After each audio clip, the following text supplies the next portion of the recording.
Inteligência artificial. No último século, e talvez até antes disso, essa expressão tem povoado o imaginário popular, na literatura e no cinema.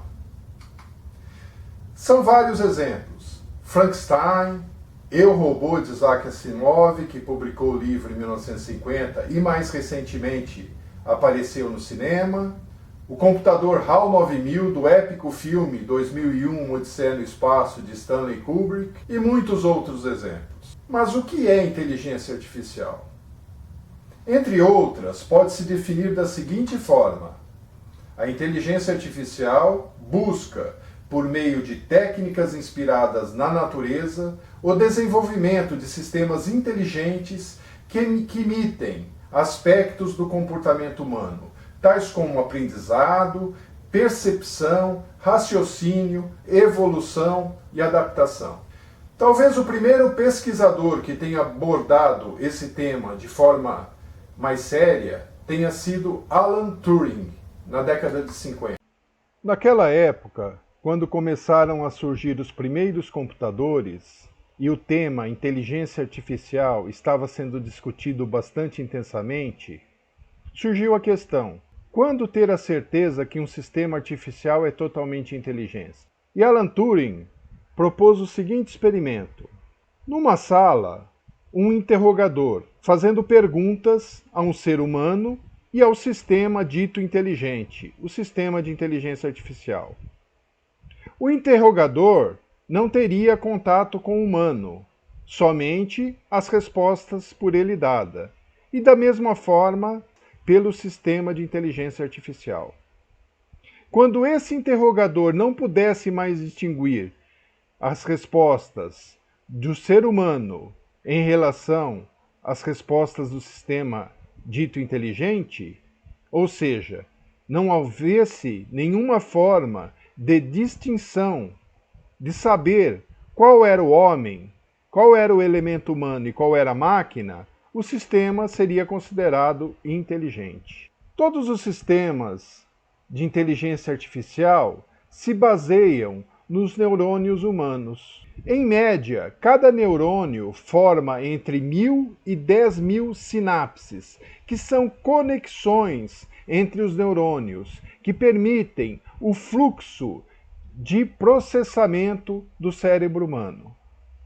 O cérebro humano possui cerca de 10 a 11 neurônios, um número praticamente inimaginável. E o número de sinapses é de mais de 10 a 14, possibilitando a formação de redes neurais muito complexas. As redes neurais artificiais, elas se baseiam no momento de elemento de processamento, que é uma cópia ou uma tentativa de cópia do neurônio humano. Então temos as entradas, os pesos dados a essas entradas, onde é feito uma função somadora, que é a função de base do sistema de processamento. E a partir daí uma função de ativação, que proporciona uma saída no modo, na forma que se deseja. A função somadora pode ser apresentada como esta equação. É uma somatória do produto dos pesos pelas entradas. Uma das formas de processamento que se considera inteligência artificial são em processos de classificação. Classificação nada mais é do que separar dois grupos, por exemplo. Podem ser mais. Nesse exemplo, são dois grupos, ou duas classes de resultados diferentes. Podem ser dados ou imagens. Por exemplo, a distinção entre homens e mulheres, ou entre dois tipos de bicho, ou dois tipos de fruta, por exemplo, maçã e pera.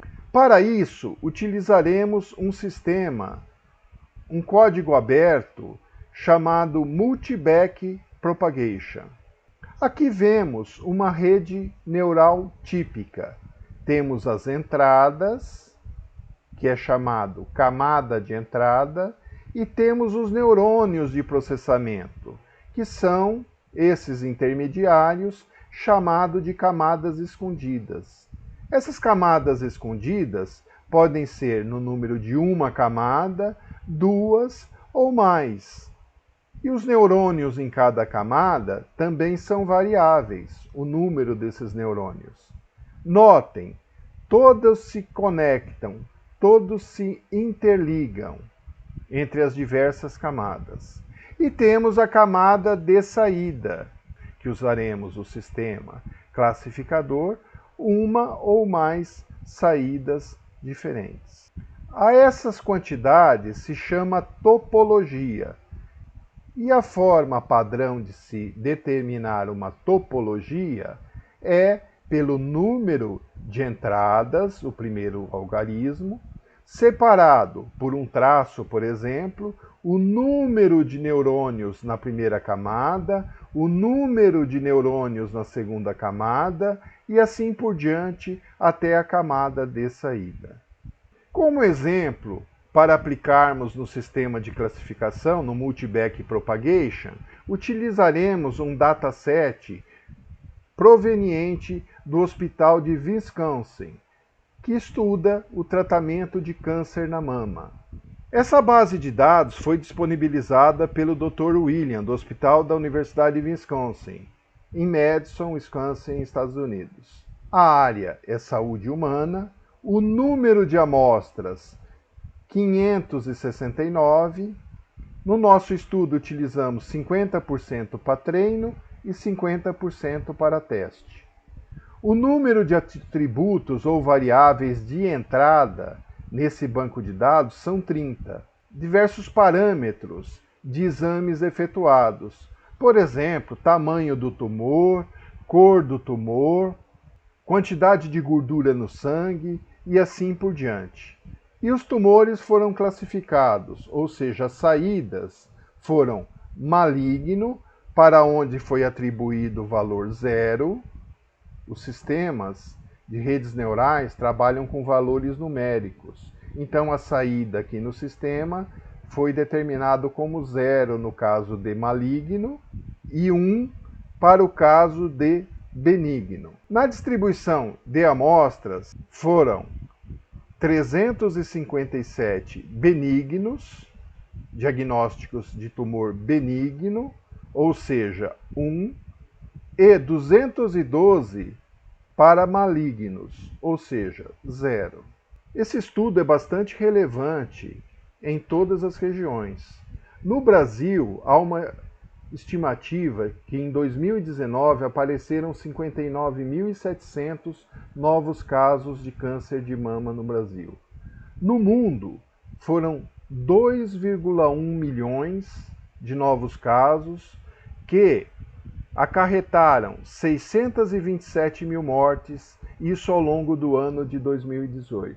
Esse banco de dados utilizado proporciona uma facilidade do diagnóstico em bancos de dados por aprendizado máquina, ou seja, que relacionam as 30 variáveis de entrada, o que seria muito difícil para um ser humano tabular ou interpretar de forma adequada.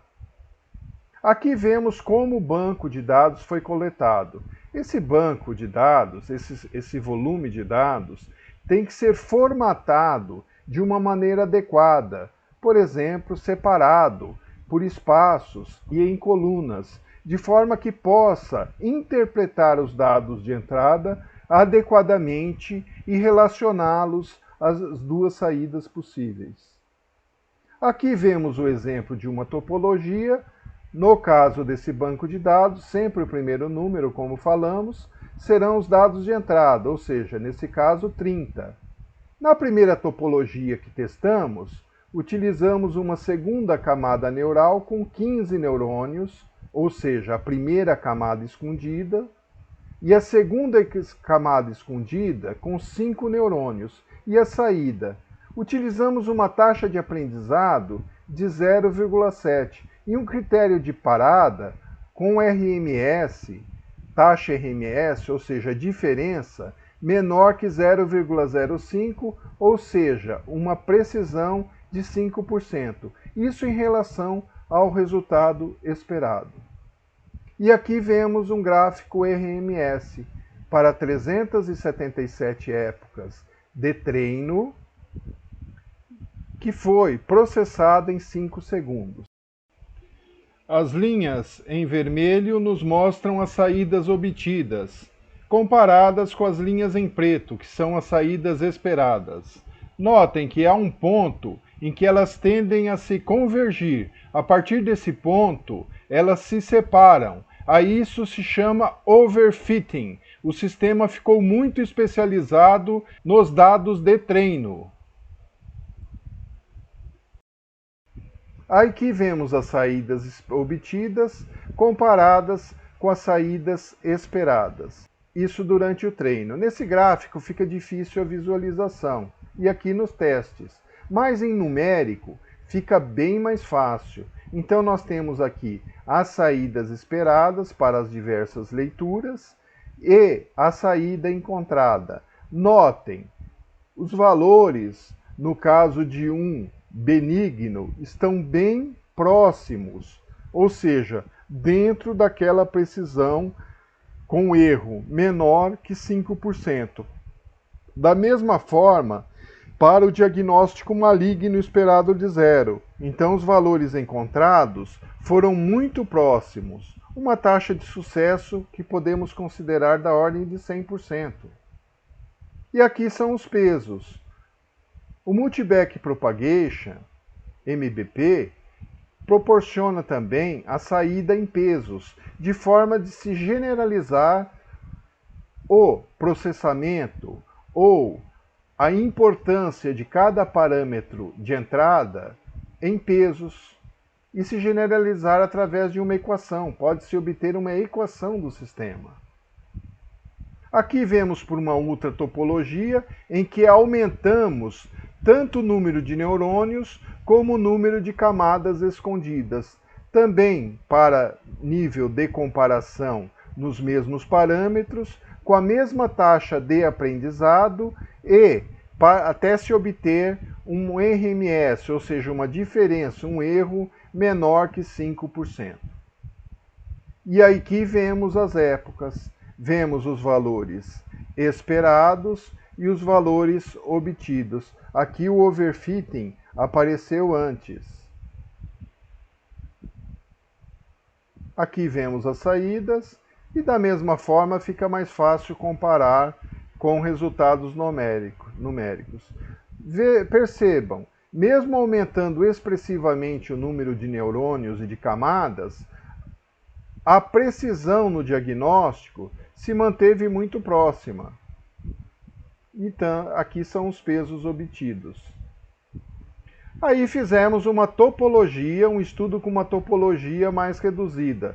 30 neurônios de entradas, correspondentes às 30 entradas, 10 numa única camada escondida e a saída. Aqui o overfitting se deu no número de épocas um pouco mais adiantado. Mas, com certeza, em todos os sistemas, vimos que o número de épocas adequado é bem menor do que o último número de épocas testadas. E aqui vemos os valores numéricos, mesmo diminuindo expressivamente o número de camadas, ou seja, utilizando somente uma camada escondida, e o número de neurônios, a precisão foi mantida. E aqui são os pesos obtidos. E aqui comparamos as 3 topologias. No caso, essa linha azul, só para determinar uma fronteira do overfitting. Nesse caso, o overfitting, no primeira topologia, o overfitting foi atingido com 83, em torno de 83 épocas. Na segunda topologia, mais complexa, com maior número de camadas e de neurônios, apareceu um pouco antes, por volta aqui do 50 ou 60, e com o número de neurônios reduzido e também o número de camadas, somente uma camada escondida, apareceu aqui por volta de 114. Como conclusões, taxas menores que a RMS, que 5%, demandaram um tempo exponencialmente maior, muito mais que aquele tempo em segundos obtido.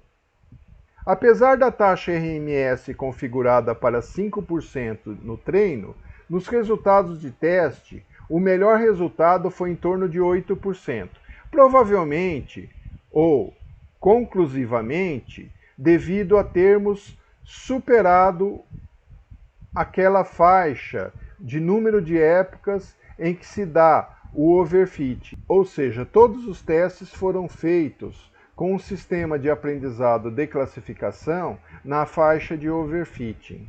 Para a aplicação em questão, ou seja, diagnóstico de câncer de mama, com o dataset utilizado, obteve-se 100% de acerto para o resultado qualitativo, ou seja, a diferenciação entre maligno e benigno. Para trabalhos futuros, pode-se testar outras configurações, topologias, taxas de aprendizagem e diferentes partição, ao invés de 2, 3 ou mais, para cross-validation no dataset, de forma a superar o underfitting, aquela faixa anterior ao overfitting, e evitar aprofundamento na condição de overfitting, em que a rede fica muito especializada nos dados de treino e, quando utilizada de forma prática, não se obtém bons resultados. Poderia ali se utilizar a técnica de limitação de época, ou mesmo limitar o número de neurônios em outras topologias possíveis. Como referências, temos aqui o MBP, que está disponível nesse site. Como já falamos, é um sistema gratuito e altamente eficiente.